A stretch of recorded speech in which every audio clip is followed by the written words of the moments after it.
in these fighting game community GOAT conversations, how come y'all never say, let's have an exhibition with the games from the past and present games between your favorites in those iterations? Are y'all avoiding this scenario for some reason? If so, I wonder why. Now, I hear people were talking about, oh, because they're grinding the current games right now and blah, blah, blah. Guess what? Guess what? Before you became into the scene and decided, oh yeah, well, these games matter more, we were playing everything. Guess what? When Street Fighter 4 came out, people were still playing CVS 2, still playing Third Strike, still playing Super Turbo, still playing Marvel 2, and nobody was like, oh, well, you can't do it in these games. It was like, hey, guess what? The game is still out. You can play it right now. That's what it was. Capcom Cup had all their games there. It had STHD Remix, had Third Strike there, and had Street Fighter 4 there. There was another game they had there, but they were celebrating all their games. So there was no reason you could be like, oh, well, nothing's coming in this game. So, like, okay, if you're not willing to create the scenario where they all can play against each other, because it's BS to act like people are so old they can't think or react. That's BS. We're still playing video games, and if you still play, your hand-eye coordination is still on point. So I said this, and everybody's like, chiming in and stuff. But I want to go to my favorite take. My boy Mike Hollow, what he said, and I'm going to read exactly from the point. So he said, the fighting game GOAT conversations are a little silly. I don't know why someone would call a player the greatest of all time when they dominate an entry in the franchise, not the entire franchise itself. They're simply the best at that game. For example, Sonic Fox is the greatest MK1 player, and Arslan Ash is currently the best Tekken 8 player. You could make the same argument for MKX and MK11 for Sonic and Tekken 7 for Arslan Ash. Although they dominated those games, those are 5 games between them, but both franchises have over 15 installments across both. Saying they're the GOATs makes it sound silly, like they dominated the franchises, and that's obviously not true. Each Tekken, Mortal Kombat, Street Fighter, or whatever game it has had its dominant player and should be recognized and discussed within the vacuum of that particular game. Saying that someone is the greatest Street Fighter 6 player makes more sense rather than saying they are the greatest Street Fighter player of all time. You can't just invalidate the players that came before them and their dominance over those games. This will only work if said player has dominated an overwhelming majority of the franchise, and that really hasn't been the case for any one player in any of these games. The strongest case will be Justin Wong in the Marvel vs. series. This is obviously no shade on any of these players. Their skills speak for themselves, but I ain't calling anyone the greatest of all time when they won championships on a game that has 10 installments since its original release. That doesn't make any sense. Instead, I think it makes more sense to say that said player is the most successful player in the franchise's history. There's more money in these games now, more tournaments, and more championships to collect. So the modern players will obviously be more successful because they benefit from all that. And I agree. It's a duh, you know what I'm saying? But I also do want to chime in on my thoughts on different things like criteria of the GOAT or the GOAT debate, because it changes all the time. So, all right, here's what I wrote on my website. You can find perfectlegend.net. But what I was saying is nobody in the debate wants to talk about the real stuff. Like the discourse, I feel like it's too lenient on evaluation. Now, this is if you do want to talk about it for shits and giggles, but like you gotta look at the quality of the competition, who's playing their game. Like, is it filled with story players? Like someone winning in a game with multiple world champions all also trying to be the best is different than someone winning a game when there isn't. And the ease of win condition, how easy it is to win the match. Do they just gotta get one hit in this touch of death set play or whatever? Like, what are the options in the game? Like, because we want to talk about the cerebral level of the gameplay, and if we want to look at something to measure, look at Virtua Fighter. Look at all the options that they give you in neutral and on defense and on offense to fight and keep evolving the match. And then, like, the player, do they meet every official challenge? Like, for example, the most extreme examples, Michael Jordan and Kobe, they never ducked competition at any point. They rose to the occasion no matter what. Even if they were losing, they were going in. They didn't care if they didn't think about, oh, well, I might lose here, so I'm not going to compete. They just freaking showed up. And also, I want to say this. I think being a multi-game champion is overhyped and overrated because the competition quality isn't the same in every game. You can enter a bunch of lower enter games and dominate, but the quality of the competition ain't gonna be the same. The scene might not be developed or whatever, right? All this stuff, or you're not playing against the best competition.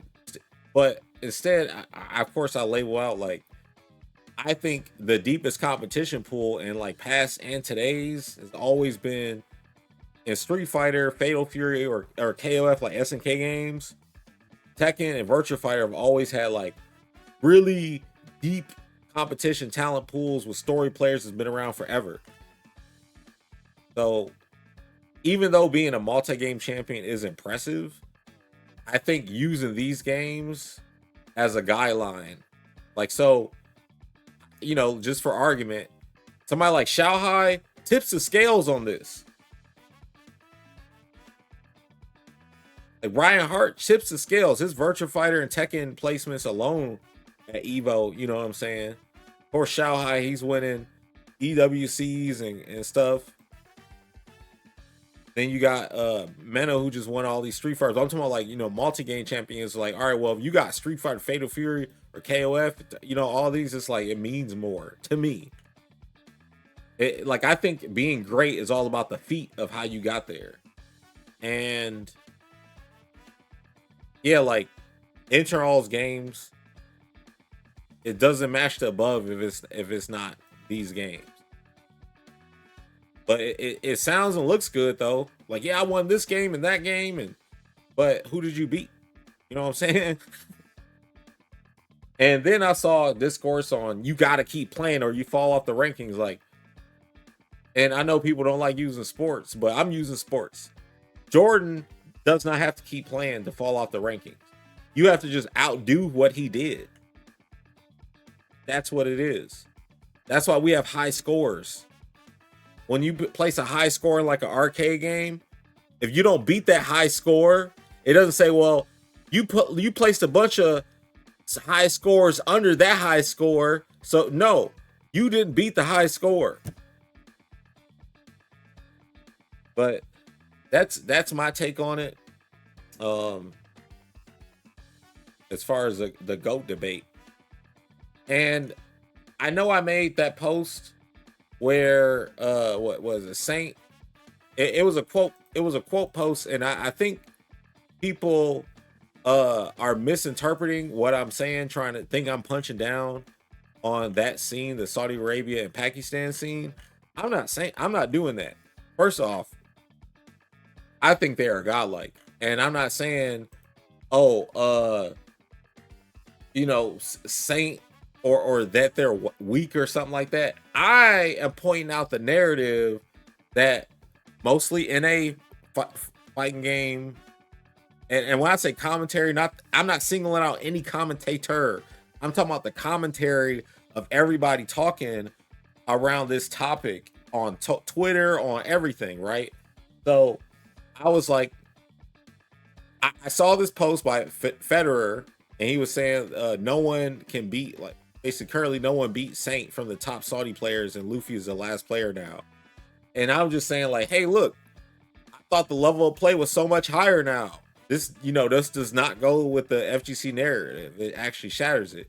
And of course, I like saying it when a game is real or not. Real Tekken, real Street Fighter, real Mortal Kombat, whatever. It's just funny to say. I knew people was going whatever about it because real Tekken. What do you mean? What's real Tekken? It's even in the what is it? The quest mode, story mode on Tekken, where it's like, yeah, I'm playing real Tekken. So it's just funny. But this guy comes on here. He says Saudi and Pakistani players carried by new age scrub mechanics. That's the real reason you never saw them before. And I said I disagree. I've seen enough, and I don't think they are carried. My post wasn't to punch down on them, but to call out the hypocritic narratives of the scene.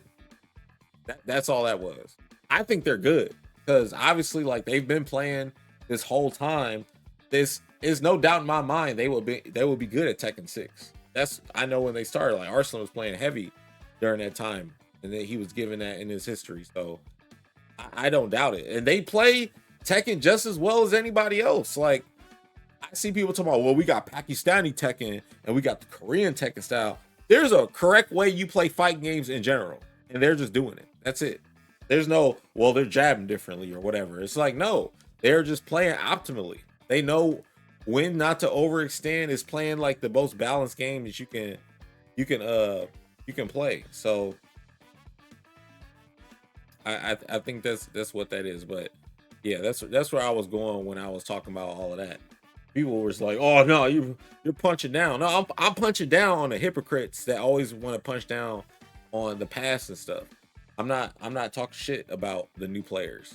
I'm just saying that if you're gonna be like, "Oh, the play level is so much higher now," well, why don't we go back to old games? The players who were gods in those games are still winning. Like look at Boss and CVS2. You know what I'm saying? Like all those guys are still playing those games. They're still just as powerful as they were before. I just think that we should stop doing the whole, all right, time to compare narrative. Just like be like, all right, these players are good right now. Tom is definitely right that it's not good faith. It's just used to put people up and put other people down. Hold on, I want y'all to see these tweets where James was like basically cooking this. Hold on. So Rob came in and basically what I was letting him know is that like, well, first I was just saying like if it's unrealistic for them to play, because he was like, you know, it's unrealistic to expect them to spend months training on the old game with no pro circuit. I covered that earlier about how Capcom Cup you said cater to all the games, but I'm saying since it's unrealistic, they shouldn't have the conversation anymore and just let people, you know, do what they do. And then he, you know, he just speaks for himself, and he knows like obviously support, and he's not invalidating anybody or anything. But I was pointing out to him that oh, let me see, where is it at? Okay. Yeah, I was pointing out to him it can be fun for those comparisons and stuff. But the way the vast majority of the FGC does it is not fun. And I know he comes from a good place when discussing this, but I know many others aren't. Like, and y'all see it all the time. And like in Street Fighter, you don't really see people being disrespectful, but it happens in a lot of other communities. But that's what I was trying to highlight. Like James Shin pulled up with a lot of logic. He said, I really dislike the athletic sports comparison for many reasons. The main one being is that with athletic sports, sure, the rules have changed, but the basketball is still basketball. Obviously, they're simplifying a lot, but Super Turbo is not Street Fighter 6. And the one thing we always fail to do in these conversations is discussing how different fighting games reward different play styles and talents and strategies. The same skills and strategies that allow you to win Super Turbo are not the same ones that allow you to win Street Fighter 6. I know that makes it less interesting because I'm essentially saying players from older games can't really be compared directly to players of modern games, because obviously GOAT talk is always a fun topic in any competitive scene. So I'm not saying it's pointless. I'm just saying I feel like when we talk fighting games, most of the time we are doing so without much nuance. And I think the conversation is so much deeper than what most people scratch the surface of. But this is why my criteria of GOAT is breadth of games. In my opinion, if you can just succeed across all styles of games, as players like Tokido, Justin Goichi, Chris G, etc. have done, that means a lot for me in terms of greatness. But you're right, that winning one game because of your livelihood makes it harder to accomplish that these days. He said, well, he's responding to this dude, and not only that, nowadays they're competing with thousands of players all over the world, chasing the same dream, not to discredit old school players. They paved the way so this is possible today. Dave Shen says, I've always said one of the biggest roadblocks older players faced was that we knew we were going to quit fighting games at some point. It was just a rule in life. I never felt like that, but I know a lot of people who thought that. But he said there's always an element of them holding back because we weren't allowed to go all in. I'm frightened to even think of what a young John Choi would be in this environment where he could go all in and win life-changing money. He'd get broken. I mean, technically they still could, but they choose to play CVS2 and stuff. But yeah, that's all on somebody being willing to want to play.